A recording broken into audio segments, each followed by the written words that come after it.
Wabarakatuh. Kali ini kita masuk lagi kepada soal sejarah. Ini adalah 5 soal untuk review dari mid semester semester ganjil ini. Nah, langsung soal yang pertama. Saat Jepang semakin terdesak dalam Perang Pasifik pada September 1944, Jepang mengeluarkan janji kemerdekaan. Yang jelas ya, ada janji kemerdekaan yang diberikan oleh Jepang. Ya, yang dikenal sebagai janji Koiso ya, janji Koiso. Bukan orang Jawa ya, Koiso gitu ya. Bukan ya. Jadi adalah jenderal Jepang, yaitu rencana memberikan kemerdekaan kepada Indonesia di kemudian hari. Ini ditandai oleh Soekarno dan teman-temannya. Sebagai tindakan lanjut dari janji tersebut, dibentuklah Badan Usaha-Usaha Persiapan Kemerdekaan yang kita kenal dengan BPUPKI, yang diketuai oleh Rajiman Widyodiningrat. Ini ketuanya. Wah, berikut ini yang merupakan tugas BPUPKI. Nah, jadi yang tanya adalah tugas BPUPKI. Ini gampang banget ya. Jadi, BPUPKI sebagaimana namanya, inilah sebuah badan untuk mempersiapkan kemerdekaan. Maka sebelum merdeka, seharusnya sebuah negara itu memiliki apa? Yaitu memiliki dasar hukum yang jelas. Itu adanya rumusan dan menyusun undang dasar. Jadi ini yang dibikin ya. Jadi dasar negara kita apa? Itu yang menjadi permasalahan. Jadi dibuatlah rumusan dasar serta undang-undang dasar dalam BPUPKI tersebut. Maka jawabannya adalah yang B ya. Kalau yang A, mengesahkan apa nih? Undang-undang enggak ya. Jadi untuk pengesahan ya itu biasanya terjadi pada apa ya? Pada sidang sidang si PPKI ya. Jadi ini sidang PPKI. Jadi nanti kan ketika Indonesia sudah merdeka itu ada PPKI ya, Panitia Persiapan Kemerdekaan. Dan memang Indonesia sudah merdeka nih, tapi yang mereka lakukan kan adalah mengesahkan undang-undang dasar, mengangkat presiden wakil presiden dan lain sebagainya. Termasuk membagi wilayah ya menjadi 8 provinsi kalau salah. Membantu Jepang menghadapi pasukan sekutu. Iya, ini dilakukan tapi bukan ini konteksnya. Ya benar kalau itu dilakukan oleh orang Indonesia. Dibantu dalam segi ekonomi, dibantu dalam segi pasukan, rumusan dan sebagainya. Mempercepat proses kemerdekaan Indonesia. Jadi ini enggak ada ya. Jadi Jepang itu malah tidak pernah mempunyai niat untuk memerdekakan Indonesia secara formal ya.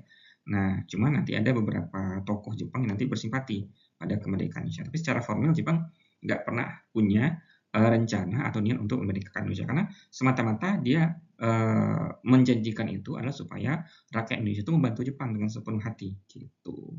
Yang ini memilih presiden dan wakil presiden. Ini juga di PPKI ya nanti setelah kemerdekaan. Oke, kita lanjut ke soal nomor 2. Ya, ini gambarannya ya. Nah, jadi ini tools baru ya di kita. Jadi kita akan memberikan gambaran nih. Jadi Indonesia tuh merdeka ya, ada janji Koiso nih gambarnya, ada tokohnya di sini, PN Koiso ya. Ini tokohnya yang kemudian adanya sidang BPPK ini sidang kurang lebih tampilannya seperti itu. Walaupun warnanya masih hitam putih ya. Gitu. Kita lanjut ke nomor 2.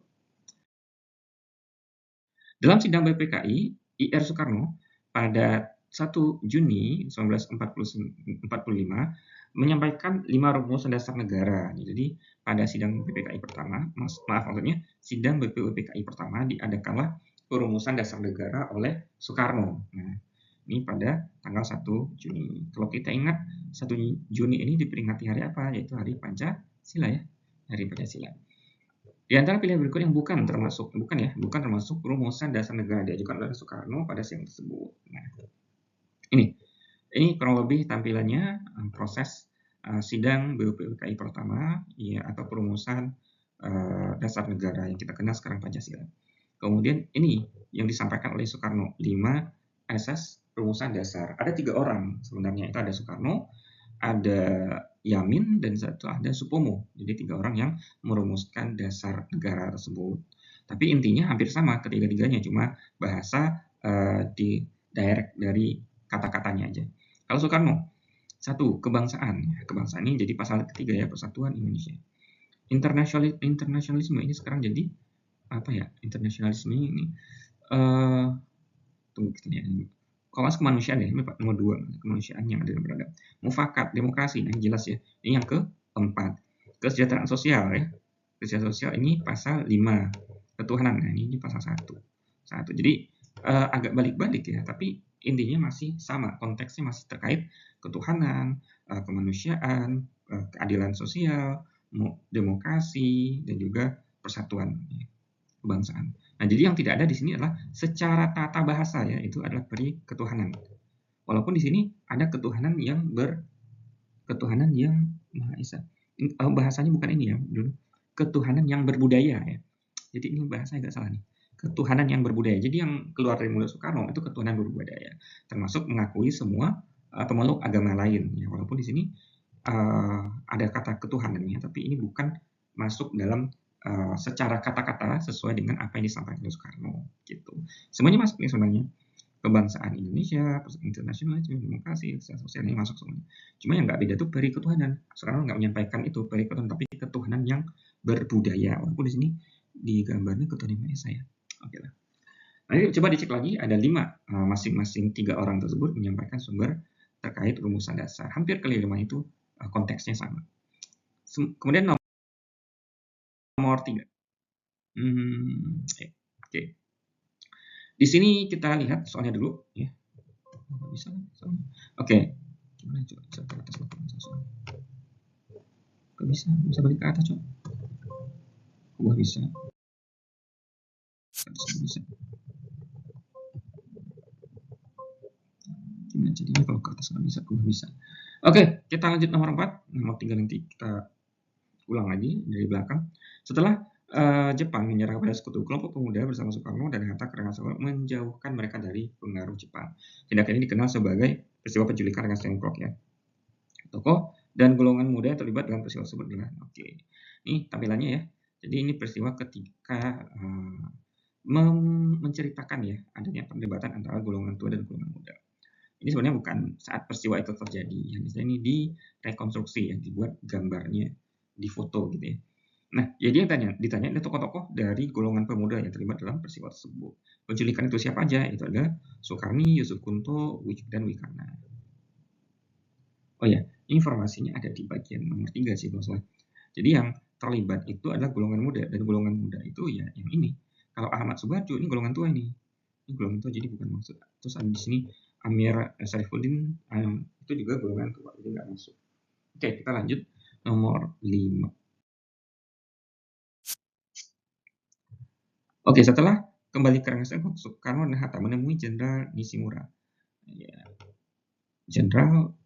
Mayor Jenderal Otoshi untuk menanyakan Nishimura ya. Menanyakan sikap Jepang terhadap rencana proklamasi kemerdekaan. Nah, disinilah kemudian Soekarno dan Hatta ini merasa tidak bisa mengharapkan janji Jepang yang orang yang menggembar-gemborkan janji samurai sebagainya, orang Jepang gitu akan menepati janjinya, tapi ternyata malam itu disampaikan oleh Jenderal Nishimura, hal itu dibantah, bahkan menolak rencana proklamasi kemerdekaan oleh Soekarno dan Hatta.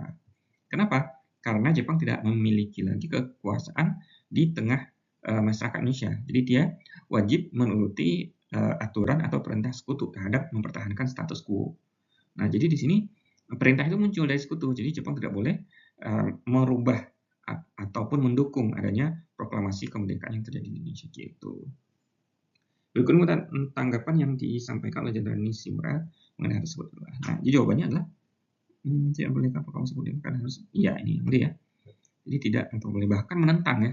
Kalau dia mencoba melakukan proklamasi akan ditentang oleh Jepang seperti itu.